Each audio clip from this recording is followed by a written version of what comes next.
శ్రీకృష్ణుడి జననం ఓ అద్భుతం.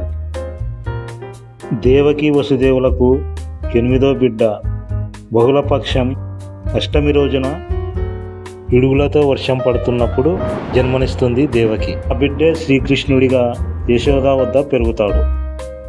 మధురలో ఉగ్రసేనుడు ఒక ప్రముఖ యాదవరాజు.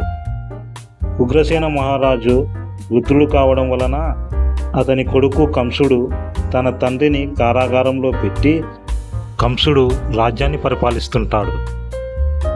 కంసుడికి ఒక చెల్లెలు ఉండేది. ఆమె పేరు దేవకి.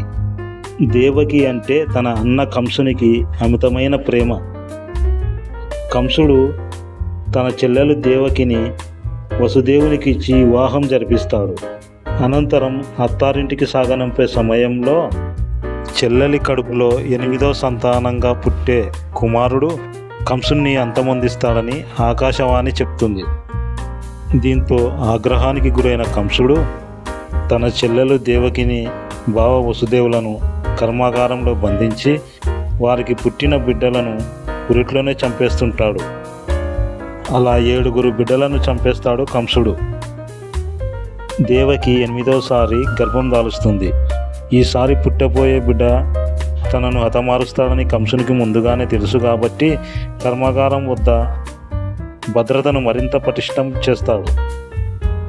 అయితే నెలలు నిండిన దేవకి శ్రావణ మాసంలో బహుళ అష్టమి నాడు రోహిణి నక్షత్రం అర్ధరాత్రి వేళ శ్రీకృష్ణుడికి జన్మనిస్తుంది. తనని ఎలాగైనా రక్షించాలనుకుంటారు దేవకి వసుదేవులు. అదే సమయంలో ఆ చిన్నారి విష్ణుమూర్తిగా ప్రత్యక్షమయ్యి ఏం చెయ్యాలో వివరిస్తాడు. వెంటనే వసుదేవుని సంఖ్యలు తెగిపోతాయి. కారాగారం తలుపులు తెరుచుకుంటాయి. సైనికులు సొమ్మసిల్లి పడిపోతారు. ఆ బాలకృష్ణుణ్ణి వసుదేవుడు బుట్టలో పెట్టుకొని రేపల్లకు బయలుదేరుతాడు.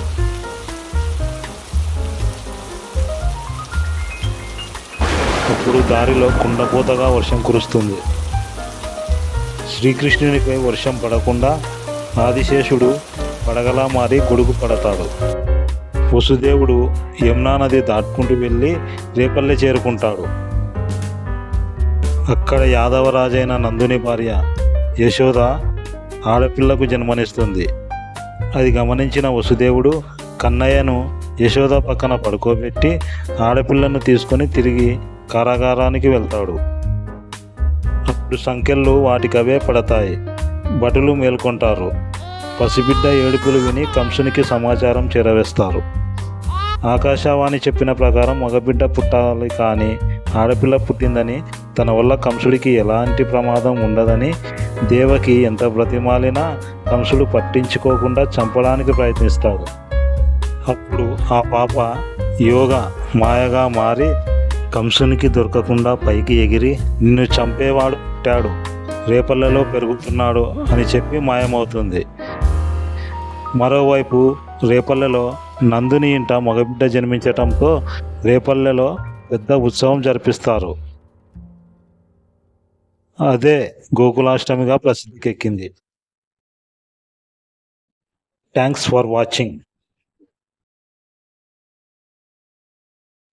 మా వీడియోస్ నచ్చినట్లయితే లైక్ చేయండి, షేర్ చేయండి, కామెంట్ చేయండి, సబ్స్క్రైబ్ చేసుకోండి, బెల్ కొట్టండి.